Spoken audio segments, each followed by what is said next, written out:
Harka fuunee daawwattoota keenya kabajamtootaa fi jaalatamtoota keenya kan biyya keessa biyya alaa teessanii nu daawwachaa jirtan kunoo har'a sagantaa keessummaa nama addaa nama ajaa'ibaa tokko qabannee isinii dhiyaannee jirra.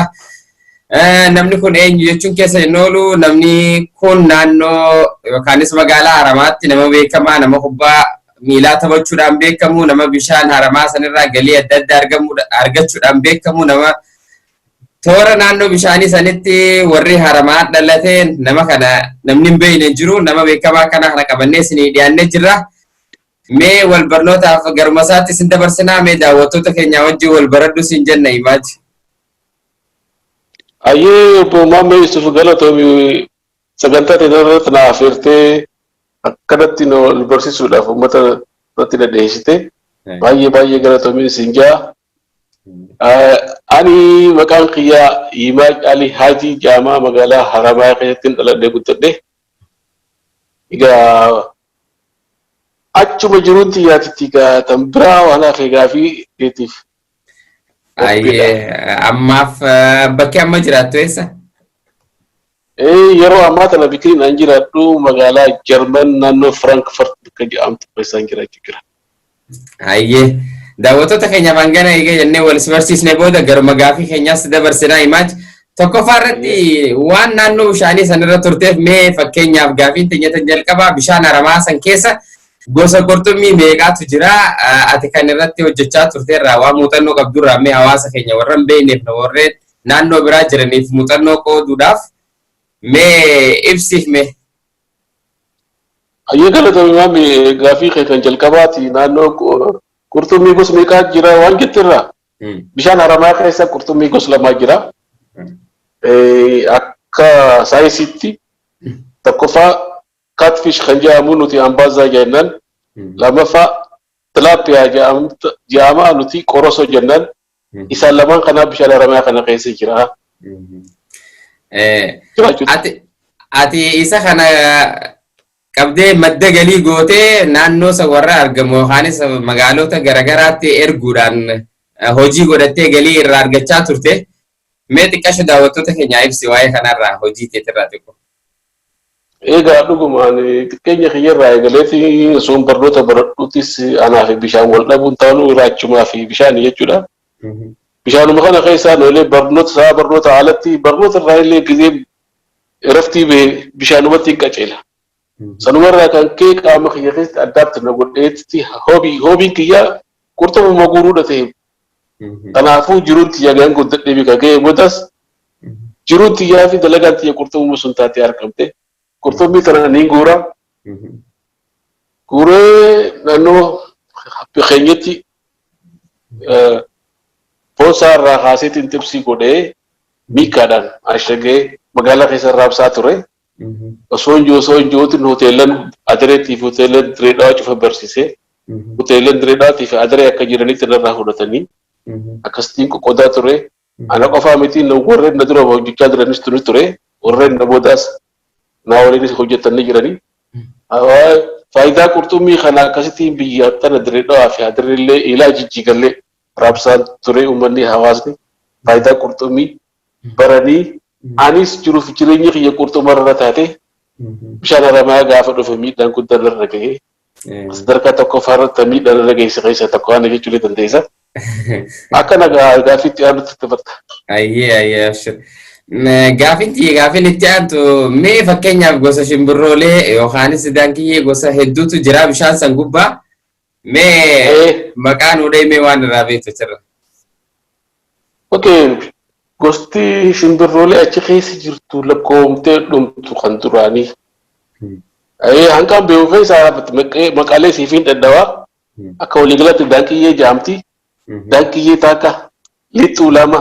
Lixxuun tun isii mataan isii shanyii afuriin argantaniin beeku umurii kiyyatti. Shanyii afur lixxuun takka talixxee qurxummii guurtu. Lixxuun xixiqqashoon takka ammas qabu jettee asii seettee takkiin baatu. Tasadaffaatiif taafuraffaattis akkasuma jirti. Kan sadaffaa kakkisaa. Kakkisaa ni beekta. Kakkisaa jaamaa kan afuraffaa bilifaan yookaan chaalloo jennaan. Kan shanaffaa barrooncoo jennaan shanyii kakkisaati kunis barrooncoo jaama. Akka naannoo keenyatti. Kan ja'affaa وداي الله جو رسالة وداي الله جو جال ما كان إنه خيّا إلى تنيك إلى خروج رسالة كل كده أدي في أكا أمريكان ملتو أمريكان سني إني كرتو مي خلنا نسنجورا دانكية تراس نجورا دانكية تكشف تراس رات كي يجورا وداي الله جو جال إيجل سجتان برنجيت إيش خنتر بفا خنتر بفا أبو خود هذا أبو خدا بيليكان أبو خدا قرما عربا جالي نماس تكو خابتان ساتو تديماك أبو نمدرون أبو مراتا دكنا في كافي خيس خافي في كتو قرما عربا جناني هل سديت تفا فلامينغو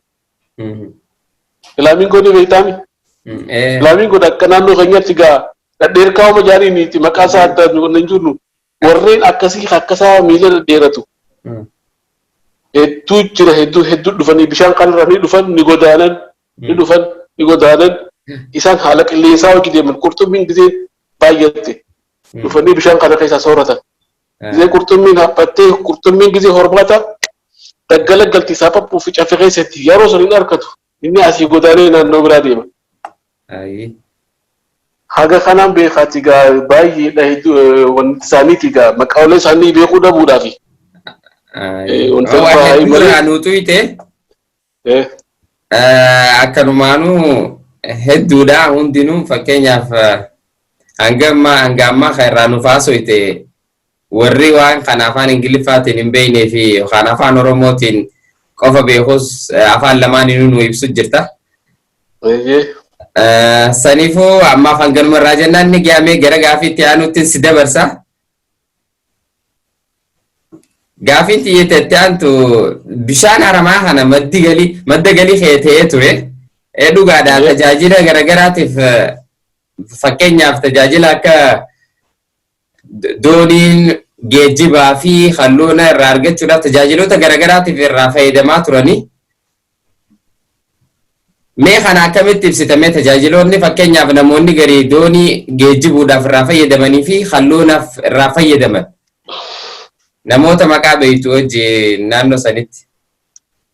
Ayyee galatoomii ibsa maamee keenya bishaan kanarraa warri fayyadamaa ture sadarkaa duraatti akka transportation geejjiba kan itti fayyadamaa turan duratti Yusuf Baharootii fi sadarkaa tokkoffaa irratti Haruun Kabiraa ni jedhama san ganda keessan biraa ni beekta. Haajirraa nama karaa ganda keessan suraan baasanii isaan hedduu tajaajila uummataaf kennaa turan akka geejjibaatti. Kan lammadaa bishaan kanarra warri fayyadamuu qurxummii qabuudhaan akka xiyyaa uummatoota hedduu jira kan biraatis ni jijjiiranii. Kan sadaffaa itti bashannanaaf dirreedhaa fi adareerraa dhufanii ilaa jijjigafaarraa irra dhufanii sarkii isaaniitti illee achi godhatanii doonii san gubbaarra bahanii gaafa manaaf bishaan haramayaa jiru iddoon bashannanaa haramayaa jirtu ilaa bishaan Haji gama daawwachiisanii as deebisanii namni irra bashannanaa ture. Haala kana fakkaate haala qurxummiitiin ammoo yeroo dheeraadhaaf kan fayyadamaa ture guraagotaa fi gurraatticha Tsaggaayee Cagee jedhamu tokko jiraachuu ture. Eegana ijoollee duulaa fi warti jedhaman obboleeyyan tokko jira. Isaanis aanaa wajjin qixa irra dalagaa ture baammadii jedhanii bishaan lagaa sunirraa qurxummii hojjechaa ture. Yaanis sanuma wajjin achuma keessa qurxummii tanarraa baay'ee bakka jirummaa fi jireenyi xiyyaa haalli xiyya jiruuti itti guddattee waan qurxummii kana jechuu dandeessa. Tajaajila hedduu bishaan kanarraa argamu keessaa jechuudhaati jireenyi kee hundi bishaan irratti hundaa'aa ture bishaan kun dhabamuudhaan tokkoffaarra namni miidhame ana jettee turte dhugaadha. Mee kanuma cinaatti fakkeenyaaf adda baasuudhaaf warreen geejjibaan fayyadamaa turan amma amata 16 booda amma eega bishaan kun deebi'e Haruunii fi warri Baharoo ibsaa Baharootii fi Jaappaaniin faan amma eegalanii jiranii. Amma akka durii miti doonii takka haraa hiisan gamas achi boodhaaf qarshii 10 achi baasu jirti. Doonii takka har'a guyyatti qarshii 700 hanga qarshii 1000 fa'aa gabii galchu jirti guyyarra. Qaddur ingizee wal bira qabnee laallu bishaan kun deebi'uusaa ikoonoomii magaalaa sanii deebisee jechuudha. Warreen duraan silaama biyya jiraatti amma atis ikoonomiin deebite jechuudha. Amma ganuma jechuun kanatti dabaluuf immoo gaafiin xiyyeeta lammaffaa namoonni akka turistiitti biyya biraarraa dhufan bashannanaaf akka mareeffatu iteetti dhufan haati beeytu kan akka firaansi bira dhufanii bishaan kanarratti bashannananii deebi'an ni jira. Tokko filamaa miti baay'ee hedduudha. Direedhaarraa ilmaan adda irratti ilmaan adda xiyyaanii dhufanii saayibban keerri dhufanii doonii xiyyaanii anis doonii biraattis gaafaan doonii hin qabnellee dooniin haaruun bira geessee tarkaanfachiisnee laga sun ceenee haajitti deddeemnee aananii fi kana bitannee maal aannan cufa dhugaa shankoora bishingaa haalaa bishingaa kana cufa warra gurracha qayisirii fi kaarootii fi kana gurracha galaa turre gama baanee gama bahuun sun akka bashannana addaati nuuf afas keessatti san bira taree eegas ifumaafuu deemee irra dhufee anummaanuu tajaajila akkasii kan nuun jalqabe. Innaa bishaan kanarra bayawanii bashannanan tokkoof lamaa miti amma haala amma jiru kanan ibsaa bakoroo faanis tolfatan dhagee abahaaronis tolfate dhagee anilleen sadarkaa sun keessumaan jira amma as taa'eetti illee akkitti doonii tolchiisisaatti jira abbaa lama tolchaatti jira gaafa xumuramte maqaa isiitti waliin baate maqaa naannoo kiyya yaadannoo maqaa naannoo suniitti wal maxxanseetiin gaafas baasa waliin argu teenya sadis gaafa yeroo arganne bal'inaan irratti haasawinaa. Haasawinaa inshallah. Ammas mee gaafii takka kanumatti itti si dabalu bishaan san jiraachuunsaa elektirikii jechuudha elpaa fi waalimaatiin bishaan haramaa sanirraa fayyadamaa ture. Bishaan haramaa dhugaatiifis bishaanuma san fayyadamaa turanii elpaanis fakkeenyaaf hawwadaa yookaan harariifis ergaa ture. Dhugaadhaa dubbii tana mee akkamitti ibsite? Amma qabxii guddoodha naaf fidde qabxii bareedduu amma naaf fidde tana. Bishaan haramaya akka waan abbaa hin qabnetti industiriileen adda addaatii fi faayidaa uummata haramayaatiif kan kennine kan akka nama deemee iddoo biraatiif faayidaa irra oolu hedduu jiraachuu ture. Fakkeenyaaf sadarkaa tokkoffaa harar biiraa. Harar biiraan siima harar biiraan guyyaa tokkotti information isaa guutuutti hin qaba.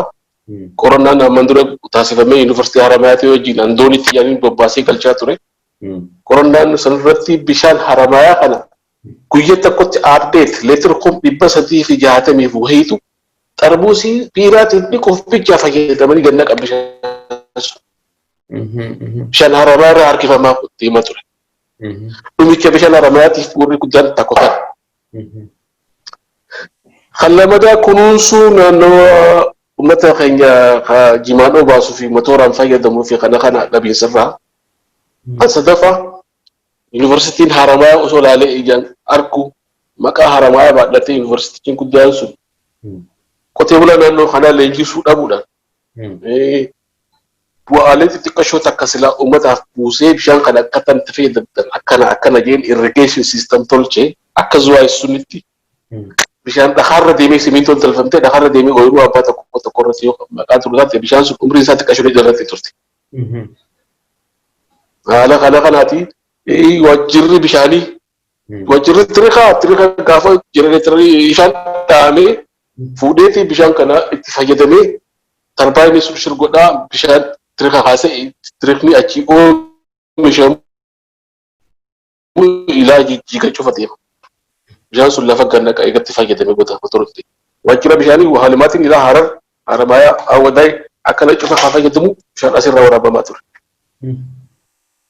Kanatti kuni sagantaatti qabu akka nama waan abbaan qabdee waan itti kana masaamichaa tokkotti deemaa turre amma bishaan kun nuuf deebi'ee jennaa jechaa jirra. Bakka duri deebi'uunsaa kana ammallee ammoo hanqa deebii kana akkamii kunuunsuu qabnaa irratti hawaasni naannichaatii fi qotee bulaa naannichaa mariidhaan yuunivarsiitii haramaatii wajji mariidhaan yoo deemee ta'e malee bishaan kun ammas numa harkaa galuu ta'a. Ammaan duri xiqqoo tokko barraa takka footolee takka si ergeetiin ture. Barraa takka deebi'ee ciisee qurxummii keessa na'imee oomishee qurxummiin hortee deebi'ee bishaan sun galee qote. Kunuunsuu dhabuudhaan qushaashni adda addaatti seena. Qushaasha kana akkamii kunuunsina mootummaan takka namni itti yaadee waan kana jeen jiru. amma sochii takka ni garra bishaan kana qulqubbaa qarqararraa qulqulleessuudhaaf bobbaasee sa'a ammaa tana keessatti bishaan deebuu sa'a ammaa kanaati. Kun gahaa miti ganaa hedduudha bishaan kun bishaan walakkaa caffee guutee jirti haramni bahar daar jiru tokko malee arbaa minci jiru tokko arbaa minci miti. Xaanaa ajiru sun boci jaanii sun dhufee bishaan haramaa sun akkamiin dhufuu danda'e sun saaraa jirti ijoolleen tayyama guuraa jiran. Waan akkanarraa biyyoo irraa if eegan mallee irraa eeganne milla bishaan kun deebi'ee nu harkaa bahuu ta'a. Uummataaf dhaamsa kiyya kana dhaamsa kana. Magama dhumaa deebiin jirraa sanumaafuu dhumarratti dhaamsee ati qabduu fi warra naannoo san jiraatu warra magaalaa haramaatiif akkamitti bishaan kana kunuunfachuu qabnaa irratti mee akkuma ammatti jirtutti itti fufee dhaamsa kee kana. Bishaan kana kunuunfachuudhaaf tartiiba qabaachuu dhufeessa maddeen bishaan kana gayyaan hedduu jiraachuu ture. Rooba barana roobeen kun maddeen kun deebi'anii bishaan haramaatti gadi hindisuu eegalanii jiran. Takko ilaa boortee cufarraa bishaan kun dhufa. Daamotaa dhufa. Qorroo xilliqeerraa bishaan xilliqeerraa dhufa. Harajiitu irraa dhufa. Kana akkamiin karaa isaarraa waan dhaabbataa kana kanarraa hiisinee bishaan kanatti galee bishaan kun akka gabbatee umrii dheertuu jiraatu irratti molmariin godhamuu qaba malee ani amma afaan kiyyaan akkana ta'uu qaba yoo jeetu badheesse hojirra ooluuf uljimaa ooluu wachu male. Ammoo hawaasni naannichaa boruma jiruusaati lubbuudhatu. Keessaafuu qotee bulaan naannicha bishaanirra qubatee jiru. Jimaa tokko obaasuudhaaf motor sakaliif miiqaan gaara sun gubbaaf geessuurra tartiiba bishaan kun itti deemuu qabu itti dhuguu qabu. Uummata ilaa eessa jiruutu bishaan kana obaafatee ittiin fayyadamuu qaba. Hawaasicha qabdi. Tan irratti nutis gargaarsi nuti mataa keenya naannoo magaalaa jirus qoshaashan bishaan kana seenuu irratti naannoo qarqara isaa irratti waan biqiletti uummata dachii saamichaaf bishaan kana hidhanii karaa biraaf irraa meessu kanaas kana yoo eegganne bishaan kana umrii isaa qaruu dheeratu godhuu dandeenya. Gama dhumaa waan deemaa jirruuf namoonni tokko ammas biyya biraarraa yookaan magaalaa sanii gizee dhiqatan fa'aa lubbuun isaanii dabru namoota duufaatu jira. Mee namoota kanaafoo dhaamsa dhaamtu fakkeenyaaf ammumaa amma haaree eega bishaan kun deebi'ee booda mucaan xiqqaan tokko du'ee jaanii eega iyyan booda kun amma lubbuun keessatti deebite dhaamsa yoo qabaatte amma gamanumaa isa waa'ee kanarratti. Waa'ee kanarrattis dhaamsa jabaan qaba. Bishaan haramayaa afaan qabaatee nama nyaatu. Bishaan haramayaa waan biraat bineensitee nama nyaatu. Bishaan haramayaa uummanni keessumaa nyaataa hundi itti jedhamee itti odeeffameef maal irraa siif fakkaate. Kan garii ifii walaggeessaniiti iddoo biraarraa walaggeessaniiti makiinaarraa ammaan dura qabamee poolisii fi riikardii meeqarra jiru takkurra lama saddeet jira. Karra haramaatti. Bakka biraarraa walaggeessanii makiinaan fa'aa fidaniitti akka bishaan haramayaa godhanii achi darbamu. Kan garii xiqqaalaa bakka biraa dhaltee addana jireedhaaf bakka biraarraa dhalaniitti bishaan keessatti darban. Kana bishaan keessumaa nyaata jaala. Bishaan haramayaa akkaataa itti nama nyaanne bishaan haramayaa ijoolleen naannoo haramayaa kun guutuun hin beekan bikkatamiin eelaa bikkatamiin dirreedha. Namni bikkatamiin dhiqachuu qaba namni bikkatamiin dhiqachuu qabne addaan beekan. Keessumaa kun waan dheessuufuu bikka namni itti dhaganne achii gaditti namni dhiqachuu jiru gisee arge innis lafti tunis tanuma akkasiiti jedheetu bakka darbee eela qubatee du'uufaa jira. Haala kanaaf bishaan haramayaa nama nyaata jedhan malee bishaan haramayaa qabatee nama nyaatu uummanni keessummaan akka if eeggannoo godhan bishaan bikkuma namni dhiqatu sun dhaqanii akka bikkuma namni dhiqatu sun dhiqatan. Kanaan dhaama. Anis gamanuma wanni tiidoo yoo jiraatte namoonni bishaan daakuun beeyne keessa gadiin yaa'ina keessa gadiin fagaatina xarafumatti dhiqadhaan ja'ani bishaan daakuu beeku nyaatu salattu bishaanii. Amma bishaan saatan amma bishaan kun saapappuu qabaa caffee gosa qabaa caffee allaatu jira shaffeessaa jira bashqararaa jira saapappuu jira alaa fardaa jira kunis nama qaba citaa keessatti bikka wanni kun hin jirre irraa if eeggataniituma bikka namni jiru ka eelan qabne irratti nama sanitti dhiqatanii warraa deeman akka lubbuu isaanii baraaran kanaan dhabu. Aye galatoomii imaaj waan baay'ee kaasnee irratti haasawaa turre maqaalee kaluunaatii fi maqaalee daakiyee gosoota fakkeenyaa caffeelee jiranii hundaa fi faayidaa bishaanii bishaan kun dhabamuu jiraachuu isaa warreen miidhamanii fi gosa waa hunda waa'ee doonis hedduu irraa haasofnee turre. Gamanumaa sagantaa biraa qabannee waa'ee haramaa irratti yookaanis waa'ee bishaan kanaa irratti gara fuulduraatti qabannee walitti deebinu ta'a. Har'aaf asuma irratti goolabna. Daawwattoota keenya kabajamoo fi jaallatamoo bakka jirtanitti gorsa waan garaagaraa asirraa ni hubattan jennee abdanna. Gara sagantaatti aanuutiin hanga walitti deebinu har'aaf asuma irra goolabna nageetti. Nageetti galatoomii.